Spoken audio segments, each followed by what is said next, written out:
आवाज की दुनिया के दोस्तों, कैसे हैं आप लोग। मैं उम्मीद करता हूं आप लोग अच्छे होंगे और अपनी जिंदगी का निर्वहन बड़ी खूबसूरती के साथ कर पा रहे होंगे। आज हम बात करेंगे शत्रुघ्न सिन्हा साहब की कुछ मुख्तलिफ फिल्मों की, जिनकी वजह से शत्रुघ्न सिन्हा ने अपनी कुछ अलग ही इमेज बनाई। और उसके अलावा बहुत सारी ऐसी बातें जो शायद ही आपको मालूम हो। जैसा कि आपको मालूम हो, शत्रुघ्न सिन्हा साहब चार भाई हैं। और जैसा कि उनका नाम है शत्रुघ्न, तो शत्रुघ्न पहला तो नहीं हो सकता, पहला तो राम ही होगा। राम, लखन, भरत और शत्रुघ्न। तो जो दो भाई हैं वो डॉक्टर्स हैं। और मैं बात कर रहा हूं आपकी लखन, लखन यानी लखन सिन्हा, डॉक्टर लखन सिन्हा, जो शत्रुघ्न सिन्हा की परछाई बन के रहे उनके साथ में। तो वो मैं आपको बता रहा हूँ, समय करीब 1972-73 की बात है। तो बकौल लखन सिन्हा के उनके जो भाई शत्रुघ्न सिन्हा, उनकी पॉपुलैरिटी इस कदर थी कि लोग बाग कितनी भी दूरी से उनकी फिल्मों को देखने के लिए जाते थे। और फिल्म को देखते हुए आलम यह होता था कि आप ये समझिए कि जैसे ही शत्रुघ्न सिन्हा सीन में आते थे। अब उस समय सबसे बड़ी बात क्या होती थी कि शत्रुघ्न सिन्हा, वो एक समय था 1972-73, शुरुआत जो उनकी हुई थी शत्रुघ्न सिन्हा की, वो हीरो के बतौर नहीं हुई थी, उनकी एंट्री हुई थी विलन के बतौर। तो जब कोई विलन स्टेज पर यानी सीन में आता है या स्टेज पर आता है, तो उस समय तालियां नहीं बजती हैं।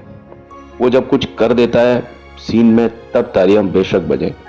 लेकिन शत्रुघ्न सिन्हा का आलम ये रहता था, जैसा राजकुमार का रहता था ना, कि उसकी शक्ल दिखते ही राजकुमार की या शत्रुघ्न सिन्हा की लोग बाग जरा सा झलक दिखनी चाहिए और वहीं ताली बजाना शुरू हो जाती थी। और लखन सिन्हा एक बार फिल्म देखने के लिए गए, हालांकि वो अपने दोस्तों को लेकर के जाते ही रहते थे फिल्मों को देखने, जब वो बाहर विदेशों में भी थे तो बड़ा दूर दूर फिल्मों को देखने चले जाते थे, क्योंकि ये सारी फिल्में विदेशों में भी लगती थी। तो वहां उन्होंने देखा कि किस प्रकार पूरा जो हॉल है वो तालियों की गड़गड़ाहट से गूंज रहा है, बहुत जबरदस्त। और जब किसी को ये मालूम हो कि वहां पर शत्रुघ्न सिन्हा के भाई खुद लखन सिन्हा वहां बैठे हुए हैं, तो आलम और भी ज्यादा मतलब देखने दिखाने लायक होता था। इनके पिताजी बीपी सिन्हा साहब, वो कभी भी फिल्म या फिल्म मीडियम के कभी शौकीन नहीं रहे। वो कभी भी फिल्में नहीं देखते थे। लेकिन जब शत्रुघ्न सिन्हा ने अपनी पहचान फिल्म इंडस्ट्री में बनाई, तो शुरू की जो उनकी फिल्में थी देवानंद साहब के साथ में, जैसे कि प्रेम पुजारी का मैंने नाम लिया, तो प्रेम पुजारी में जो उन्होंने काम किया वो बड़ा ही शानदार काम था। जैसा कि मैं आपको बता चुका हूं एक दो एपिसोड पहले कि शत्रुघ्न सिन्हा साहब ने उसमें पाकिस्तानी कर्नल यानी पाकिस्तानी कॉलोनल की एक भूमिका निभाई। हालांकि उनका जो प्रोनाउंसिएशन और डिक्शन उस हिसाब से नहीं था कि वो उर्दू को सही बोल सके, लेकिन उन्होंने इस पर अथक मेहनत की। और आप मतलब आप उस फिल्म को देखेंगे तो आपको लगेगा नहीं कि ये कोई व्यक्ति सीख करके बोल रहा है। ऐसा लगता है जैसे कि शत्रुघ्न सिन्हा साहब खुद ही मुस्लिम हैं और इस चीज को उन्होंने क्या बखूबी पर्दे पर परिणत किया। तो उनके जो पिता हैं, यानी मैंने आपको बताया नाम कि मिस्टर बीपी सिन्हा साहब, जिनकी मैं बात कर रहा था, तो किसी व्यक्ति ने फिल्म को देखने के बाद में कहा कि आपका लड़का है जो है ना, वो सिपाही बना है इस फिल्म में। तो जो बीपी सिन्हा साहब बड़े गुस्सा हो गए उस व्यक्ति से और उनसे बोला कि वो सिपाही नहीं बना है। आप अगर फिल्म को अगर बहुत ज़्यादा ध्यान से देखेंगे ना, तो आपको मालूम चलेगा कि मेरा बेटा है ना, वो एक कर्नल बना है इस फिल्म में। तो ये एक बाप पर बेटे का एक प्रेम होता है कि जो इस तरह से भी प्रदर्शित हो जाता है। हर चीज़ में बाप अपने बेटे का सीधी तौर पर हौसला अफजाई करे, ये ज़रूरी नहीं है। तो इस तरह से जो पिता थे वो भी शत्रुघ्न सिन्हा के ऊपर बहुत ज़्यादा गर्व करते थे, गर्व महसूस करते थे। शत्रुघ्न सिन्हा की जो स्टार्टिंग में यानी उनकी शुरुआत में जो 3 फिल्में जिन्होंने उनका उनके नाम को बढ़ाया, लोगों के बीच वो चर्चा का विषय बने, वो 3 फिल्में रही। पहली फिल्म थी चेतना, जो कि B.R. इशारा ने बनाई थी। निर्देशक अलग ही किस्म की फिल्में बनाते थे, अलग ही टाइप का कुछ उनका तरीका होता था। आपको B.R. इशारा साहब की फिल्में जरूर देखनी चाहिए। दूसरा, देवानंद साहब के साथ में जो उन्होंने 2 फिल्में बनाई थी, प्रेम पुजारी और उसके बाद में गैम्बलर। तो ये 3 जो फिल्में होती थी, जो कि शत्रुघ्न सिन्हा साहब के मैनरिज्म, उनका जो एक अलग किस्म का डायलॉग डिलीवरी है, उसको मतलब लोगों ने उससे पहले इस तरह का कोई मतलब कर्म या काम नहीं देखा था लोगों ने। वो एक ही टाइप की एक्टिंग को देखते हुए आ रहे थे लोग बाग। लेकिन जैसे ही उन्होंने शत्रुघ्न सिन्हा के बतौर कि भाई डायलॉग को इस तरह से भी बोला जा सकता है और फिल्म में जो मैनरिज्म है आपका वो इस तरह से भी हो सकता है, लोगों ने पहली बार इस चीज को जाना। जैसा कि मैंने आपको बताया, एक फिल्म थी गैम्बलर, उसमें एक सीन था जिसमें देवानंद के सामने शत्रुघ्न सिन्हा साहब थे। और ऐसा बहुत कम होता है कि एक न्यू कमर अगर देवानंद साहब जैसों के ऊपर अगर भारी पड़ जाए स्क्रीन पर, तो अंत में क्या होता है, वो सीन को काट दिया जाता है, फिल्म से हटा दिया जाता है। लेकिन ना सिर्फ देवानंद साहब ने उस सीन को रखा, बल्कि उसको क्रेडिट भी देवानंद साहब ने शत्रुघ्न सिन्हा को ही दिया। उसमें आपने देखा हो, फिल्म में एक डायलॉग है, एक लाइन है, मेरा हाथ जला हुआ है। तो इस तरह से कुछ बोलते हैं शत्रुघ्न सिन्हा साहब, उस फिल्म को देखेंगे तो वहाँ जिस अदायगी के साथ में उन्होंने वो चीज़ बोली है, वो ऑफ स्क्रीन जाकर के बोली है। कहने का मतलब डायलॉग्स इस तरह से नहीं थे, डायलॉग कुछ और थे, मतलब ऐसे ही थे लेकिन शब्द कुछ और थे। लेकिन आप देखिए, शत्रुघ्न सिन्हा ने कभी भी स्क्रिप्ट को लाइन टू लाइन नहीं पढ़ा। उनका एक अलग तरीका हुआ करता था, वो स्क्रिप्ट को देखते थे लेकिन लाइन टू लाइन नहीं पढ़ते थे, वो अपने अंदाजे बयां में ही हर चीज को बोलते थे। हाँ, लेकिन उनका प्रोनाउंसिएशन, उनका डिक्शन, उनका क्लैरिटी ऑफ वर्ड्स बहुत शानदार रहा, बहुत ही ज्यादा। जब उन्होंने ये डायलॉग बोला था, मेरा हाथ जला हुआ है योर ऑनर, तो कोर्ट का सीन था। तो उस समय बताते हैं कि जो क्लैपर बॉय होता था वो भी ताली बजाता था उस समय जब सीन कट हो जाया करता था। तो ये आलम था शत्रुघ्न सिन्हा साहब का कि फिल्म से जुड़े हुए जितने भी लोग होते थे, जो कि सेट पर मौजूद होते थे फिल्म शूटिंग के वक्त, वो भी शत्रुघ्न सिन्हा को मतलब अपलॉड किए हुए मतलब खाली हाथ नहीं जाने देते थे।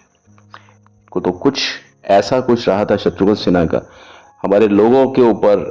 मतलब जहां पर भी वो जाते थे ना, तो वो एक जादू जैसा कर देते थे। सभी लोग उस एक एक करामात को, एक जो जो भी कुछ वो करते थे, लोग उसको बहुत गहराई से देखते थे और उस पर रिएक्शन दिए हुए लोग नहीं मानते थे।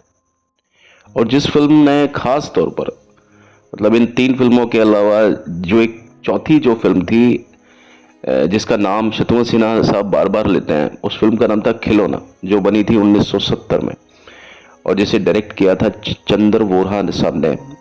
तो इस फिल्म को करने के बाद में शत्रुघ्न सिन्हा ने कभी भी पीछे मुड़ के नहीं देखा। यानी ये जो फिल्म थी खिलौना, ये उनके करियर की सबसे बड़ी फिल्म थी। हालांकि बहुत लोगों ने शत्रुघ्न सिन्हा साहब को उस फिल्म से हटाने की कोशिश की, लेकिन शत्रुघ्न सिन्हा को जो सपोर्ट किया था वो मुमताज, जो हमारी बहुत अच्छी एक वेटरन हीरोइन रही है, एक्ट्रेस रही हैं, उनकी वजह से शत्रुघ्न सिन्हा उसमें टिक पाए। अदरवाइज आज हम शत्रुघ्न सिन्हा की जगह खिलौना में किसी और किरदार को देख सकते हैं। हो सकता है हम वहाँ रूपेश कुमार को देख सकते हैं, लेकिन ऐसा नहीं हो पाया। तो वहाँ पर भी आप देखिए कि जो शत्रुघ्न सिन्हा की जो पॉपुलैरिटी थी इससे पहले, इस फिल्म से पहले, लड़कियों और महिलाओं के बीच नहीं थी, लेकिन खिलौना फिल्म के बाद में शत्रुघ्न सिन्हा साहब लड़कियों और महिलाओं की भी पहली चॉइस बन गए थे। उनका एक डायलॉग था, शराफत से मेरे साथ बॉम्बे भाग चलो, टॉप की हीरोइन बना दूंगा। तो ये जो डायलॉग जब बोलते हैं मुमताज से और साथ में हैं संजीव कुमार साहब, तो ये बहुत अच्छी स्टार कास्ट होती है। लोग बाग मतलब इन दोनों अच्छे कलाकारों के बीच में शत्रुघ्न सिन्हा को एक अलग ही तरीके से याद करते हैं। और आज भी जब खिलौना फिल्म देखी जाती है या कभी टेलीविजन पर आती है किसी भी चैनल पर, तो लोग बाग मुमताज़ और संजीव कुमार को तो देखते हैं, लेकिन खास जो अट्रैक्शन देते हैं वो शत्रुघ्न सिन्हा साहब बिल्कुल यकीनन तौर पर रहते हैं। और उस समय इन कलाकारों के साथ में होर्डिंग्स को भी शेयर करना अपने आप में बहुत बड़ी बात हुआ करती थी।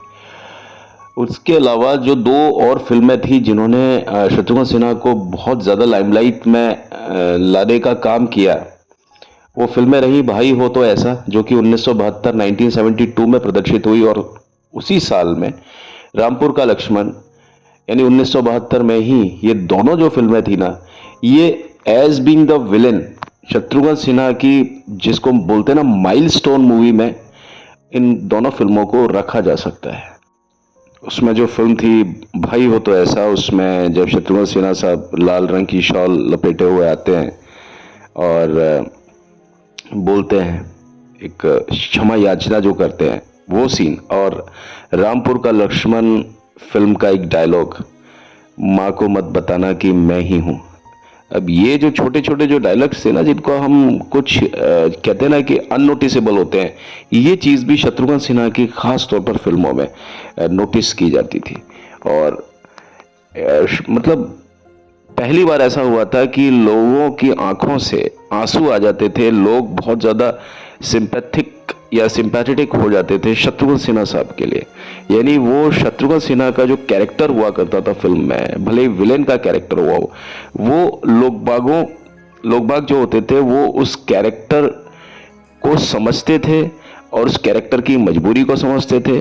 और विलेन के लिए कोई भी व्यक्ति सहानुभूति प्रदान नहीं करता, आंसू नहीं गिराता, लेकिन शत्रुघ्न सिन्हा साहब के साथ में ये काम हुआ करता था। रामपुर का लक्ष्मण जो फिल्म थी वो डायरेक्टर मनमोहन देसाई ने बनाई थी, और जब उन्होंने इस चीज़ को देखा फिल्म बनाते बनाते कि शत्रुघ्न सिन्हा साहब की जो पॉपुलैरिटी थी वो बहुत ज़्यादा बढ़ चुकी थी, तो डायरेक्टर्स वगैरह ये सारे लोग जो फिल्म यूनिट वाले होते हैं, प्रोड्यूसर, डायरेक्टर, डिस्ट्रीब्यूटर, ये सब हर कलाकार के बारे में जानते हैं कि भाई इसका क्या इमेज चल रहा है लोगों के बीच में। तो मनमोहन देसाई ने इस फिल्म की जो कहानी थी, स्क्रिप्ट थी, उसमें बहुत सारे चेंजेस किए थे, और उन चेंजेस के मुताबिक शत्रुघ्न सिन्हा को काफ़ी ज़्यादा स्क्रीन कवरेज मिला था, यानी स्क्रीन टाइम बहुत ज़्यादा मिल गया था। हालांकि शुरू में जो मूल स्क्रिप्ट में इतना कुछ नहीं था, लेकिन ये सब पब्लिक डिमांड के कारण ही हो पाया। बकौल खुशवंत सिंह,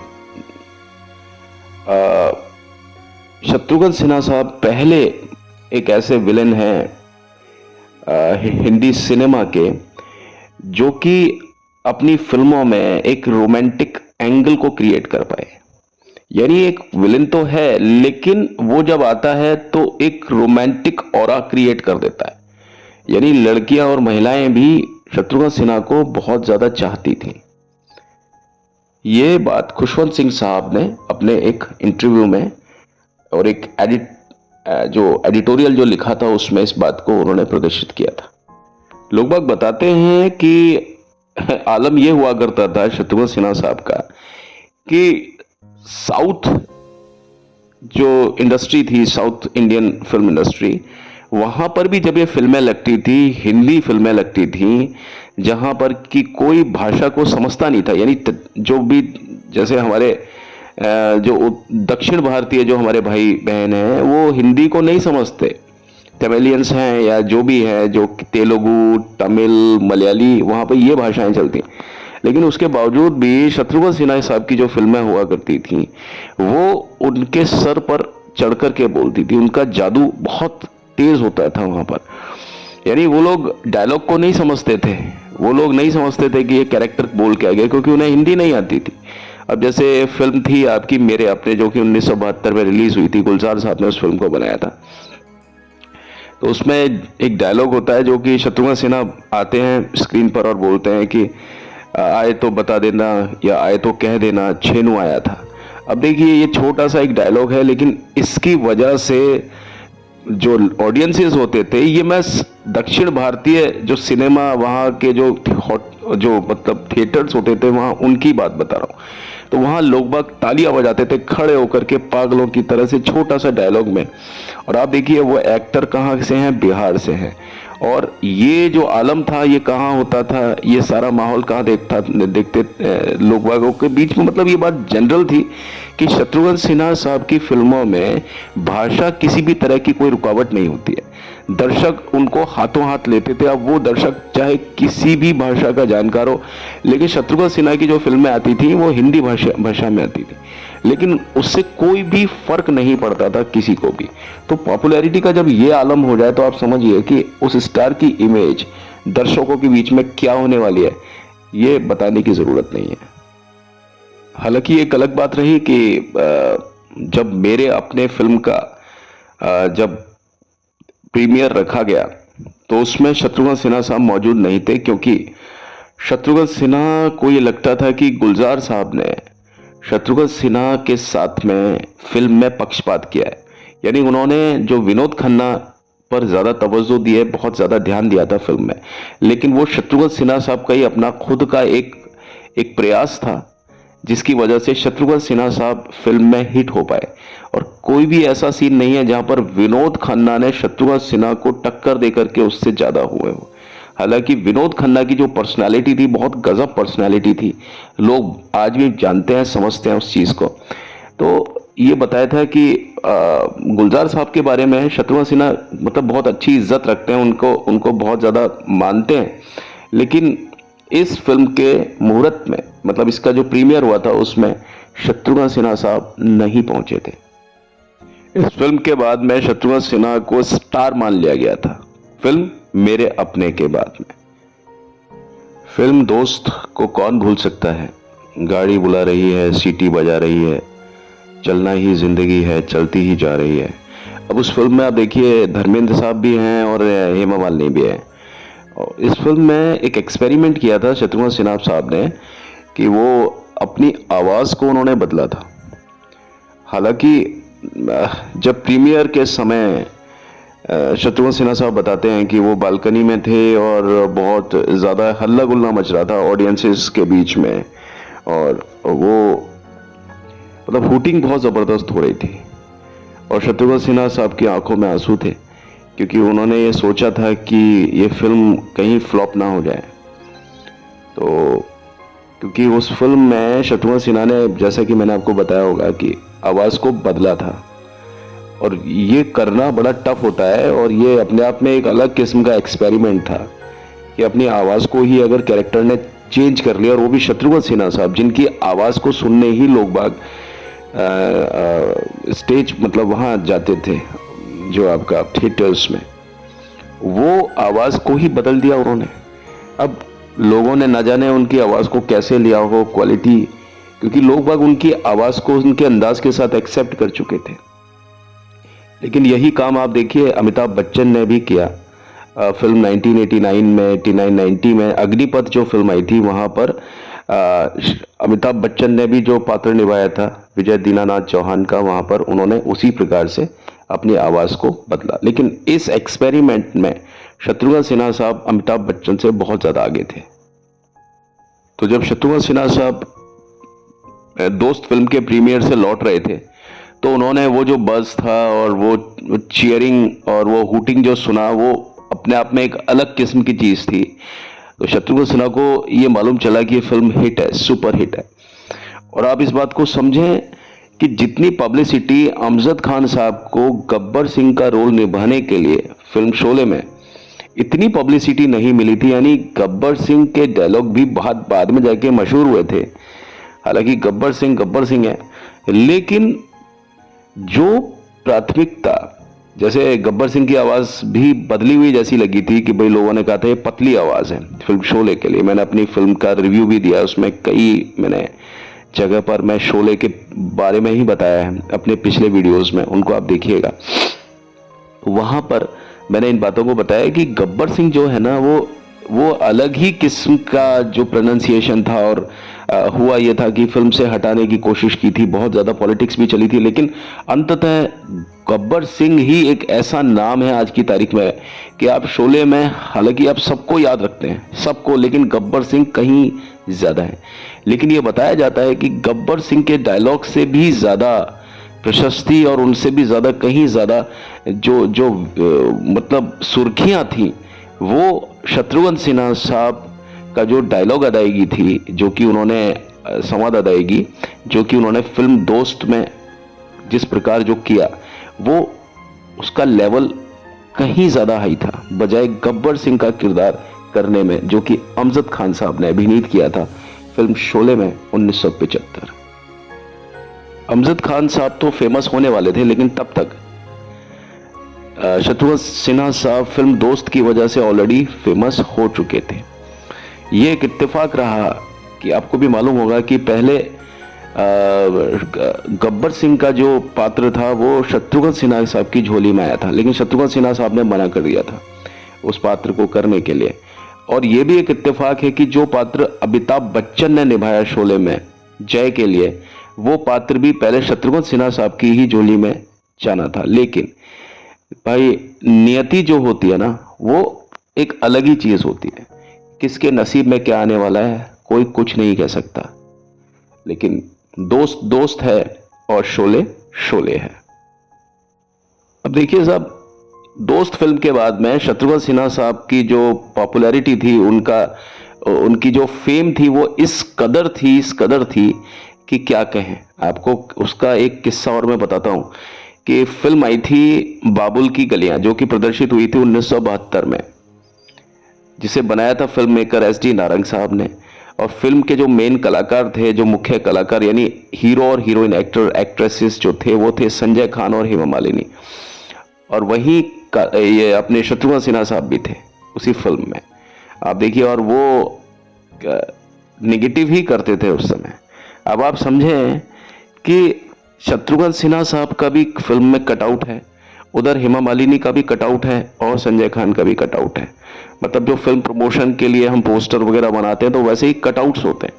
तो आप समझें कि 6 फुट का कटआउट तो था हेमा मालिनी का, 5 फुट का जो कटआउट था वो संजय खान का था, और शत्रुघ्न सिन्हा साहब का जो कटआउट था ना, वो करीब 25 फुट का था। और उसमें लिखा हुआ था, लाइन लिखी हुई थी, शॉटगन सिन्हा इन बाबुल की गलियां। अब आप देखिए कि ये उनका एक इमेज था फिल्मों में कि भाई फिल्में उनके नाम से बिकती थी। हालांकि उस फिल्म के हीरो, जैसा कि मैंने बताया, शत्रुघ्न सिन्हा नहीं थे, संजय खान उस फिल्म के हीरो थे। और शत्रुघ्न सिन्हा पर एक विलेन का टैग लगा हुआ था, और उन्हें इस फिल्म का मेहनताना के रूप में सिर्फ 25,000 रुपए दिए गए थे। हालांकि उस समय 25,000 की कीमत बहुत होती थी, लेकिन ये जो कीमत थी ना, ये हीरो और हीरोइन की कीमत के मुकाबले बहुत कम थी। लेकिन फिल्म में जो पॉपुलैरिटी थी, यानी कटआउट का जो कद था वो कितना बड़ा था। 25 फुट का कटआउट शत्रुघ्न सिन्हा का, 5 फुट का कटआउट था संजय खान का, और 6 फुट का कटआउट था हेमा मालिनी का। तो ये आलम हुआ करता था। और उसके बाद में हेमा मालिनी के साथ में ही उनकी एक और फिल्म आई, फिल्म का नाम था दो ठग। और यहाँ से उनकी कंपैटिबिलिटी हेमा मालिनी के साथ में बहुत अच्छे प्रकार की रही, ताउम्र रही। वेल, कुछ लोग कहते हैं कि अगर शत्रुघ्न सिन्हा साहब को हीरो ही बन के आना था तो वो पहले विलेन के तौर पर क्यों आए। तो कुछ लोग इस चीज से इत्तेफाक नहीं रखते, वो नहीं जानते। मतलब कुछ लोग चाहते हैं कि शत्रुघ्न सिन्हा साहब हीरो बन के ही आते फिल्म इंडस्ट्री में शुरू से। कुछ लोग ये चाहते थे और आज भी चाहते हैं कि शत्रुघ्न सिन्हा साहब हीरो बने ही क्यों। वो अगर विलेन बनते तो बहुत ज्यादा बड़ा नाम होता और बहुत लंबा वो काम कर सकते थे। और कई बार जो टशल होती थी कलाकारों के बीच में, जैसे अमिताभ बच्चन साहब की उनकी टशल रही, वो चीज भी शायद नहीं हो पाती। लेकिन शत्रुघ्न सिन्हा साहब का शायद यही कुछ रहा होगा कि उनके हाथ में, जैसा कि उनका नेचर है कि उनके हाथ में जो चीज आई उन्होंने उस चीज को बड़ी ही ईमानदारी के साथ किया। उन्होंने कभी भी इस चीज को नहीं सोचा कि ये विलेन है या ये हीरो है। मतलब उन अपने कैरेक्टर के बारे में कभी ऐसा सोचते नहीं थे।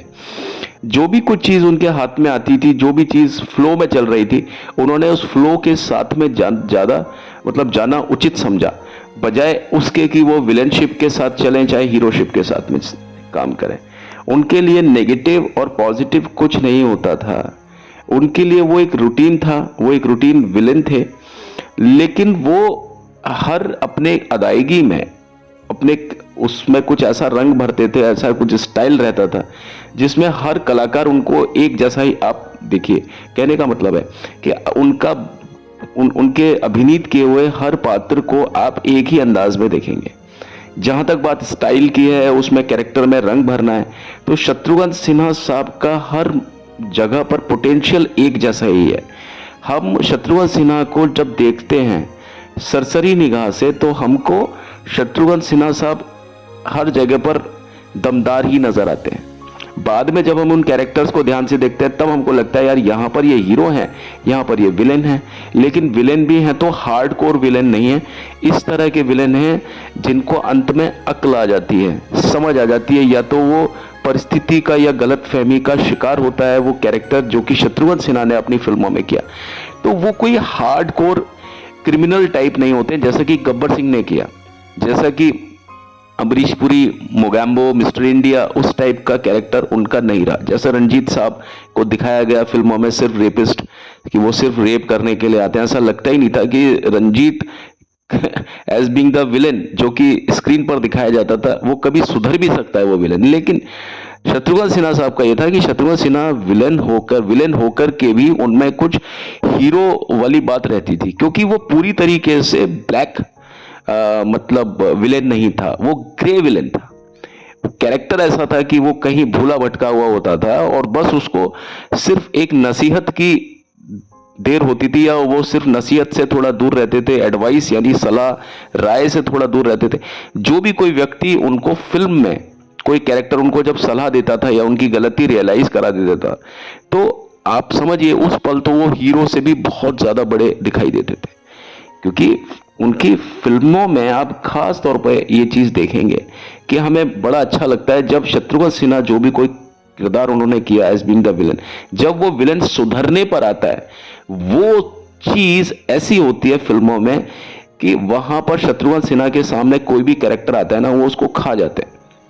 यानी शत्रुघ्न सिन्हा का कोई कैरेक्टर खराब है फिल्म में, और जब वो सुधरने पर आता है तो सुधरने के प्रोसेशन में, उस कगार पर, प्रोसेशन में पूरा जो प्रोसेस चलता है, प्रक्रिया चलती है, उस प्रक्रिया के दौरान अगर फिल्म में कोई भी पात्र उनके साथ में आता है, चाहे बेशक हीरोइन क्यों ना हो, कोई भी कितनी ही बड़ी हीरोइन क्यों ना हो, चाहे कितना ही बड़ा कोई हीरो उनके अपोजिट क्यों ना हो, हमारी निगाह शत्रुघ्न सिन्हा और उनके क्रियाकलाप पर होती है कि शत्रुघ्न सिन्हा अब सुधरने के लिए और क्या क्या एफर्ट्स कर रहे हैं इस फिल्म में, कैरेक्टर में।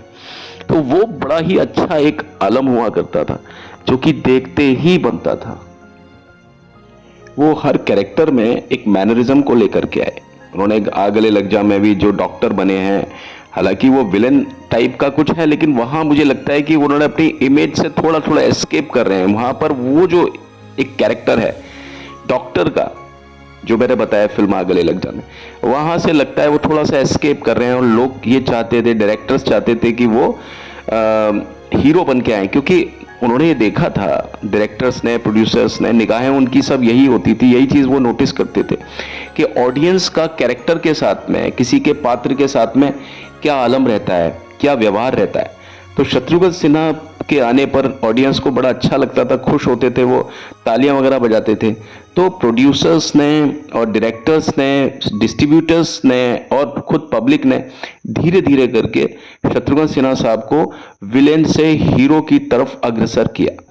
लेकिन जो भी कुछ उन्होंने किया या जो भी शत्रुघ्न सिन्हा से करवाया गया, intentionally, unintentionally, consciously, subconsciously, Shatrughan Sinha साहब ने हर कैरेक्टर को बड़ा ही ग्रेसफुली किया, उसको एक अलग से मैनरिज्म, उसको एक फ्लेयर प्रदान किया। उनका कोई भी कैरेक्टर ऐसा नहीं है किसी भी फिल्म में जहां पर आपको लगता है कि ये आया और ये गया, उसको नोटिस किया जाता था। क्योंकि वो हर अपनी कलाकार, कहते हैं ना भाई कि किरदार जो होता है ना, वो पर्दे पर उसकी जो ड्यूरेशन होती है उससे नहीं नापा जाता कि वो 5 मिनट के लिए आया या 50 मिनट के लिए आया। भले ही वो कैरेक्टर फिल्म में अपीयर हुआ है 5 सेकंड के लिए, लेकिन वो अपनी कितनी छाप छोड़ पाया, बात उससे होती है। और जहां पर ये गुण आ जाता है, जहां ये क्वालिटी या जहां ये सैलिएंट फीचर या पर्सनैलिटी ट्रेट की बात होती है, वहां पर शत्रुघ्न सिन्हा का नाम स्वर्णिम अक्षरों से लिखा जाता है। तो ये मैंने आपके सामने आज एक बात कही कि भाई शत्रुघ्न सिन्हा साहब का जो मैनरिज्म होता है फिल्मों में किस प्रकार होता है। या उनका जो अदायगी है वो हीरो के सामने या हीरोइन के सामने, इससे कोई फ़र्क नहीं पड़ता कि उनके सामने कौन है। शत्रुघ्न सिन्हा साहब अपने कैरेक्टर में डूब करके बात करते हैं, और वहाँ फिर आप देखिए कि लोग बाग इसीलिए ऐसे कैरेक्टर्स को हमेशा हमेशा के लिए याद रखते हैं। आज की वीडियो में बस इतना ही। बस चलने से पहले मैं आपसे वही एक रिक्वेस्ट करता हूँ कि प्लीज़ मेरे चैनल को लाइक शेयर सब्सक्राइब ज़रूर ज़रूर ज़रूर कीजिए, और बेल आइकन को भी दबाइए। और प्लीज़ प्लीज़ प्लीज़ मेरी वही रिक्वेस्ट है कि आप जुड़िए मेरे इस चैनल से, सब्सक्राइबरशिप को बढ़ाइए, जितना हो सकता है इसे शेयर कीजिए।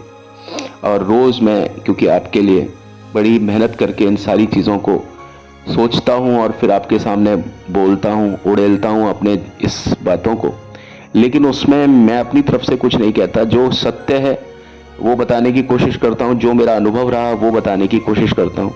वो चीज़ नहीं जो कि कोई खामखा की कोई बात हो, जो कि किसी भी विषय पर कभी अप्लाइड ना हो और मैं उस चीज़ को बोलूँ। मैं इस तरह के काम नहीं करता हूँ। लेकिन फिर भी अगर मैं अपनी बात में या किसी भी तरह से आपका कहीं भी दिल दुखाऊं, उसके लिए मैं अग्रिम रूप से आपसे माफ़ी मांगता हूँ। ठीक है, कल मिलते हैं, अभी तो चलते हैं। Take a very great care of your selves and God be with you always. Thank you and have a nice time. मिलते हैं, बाय बाय।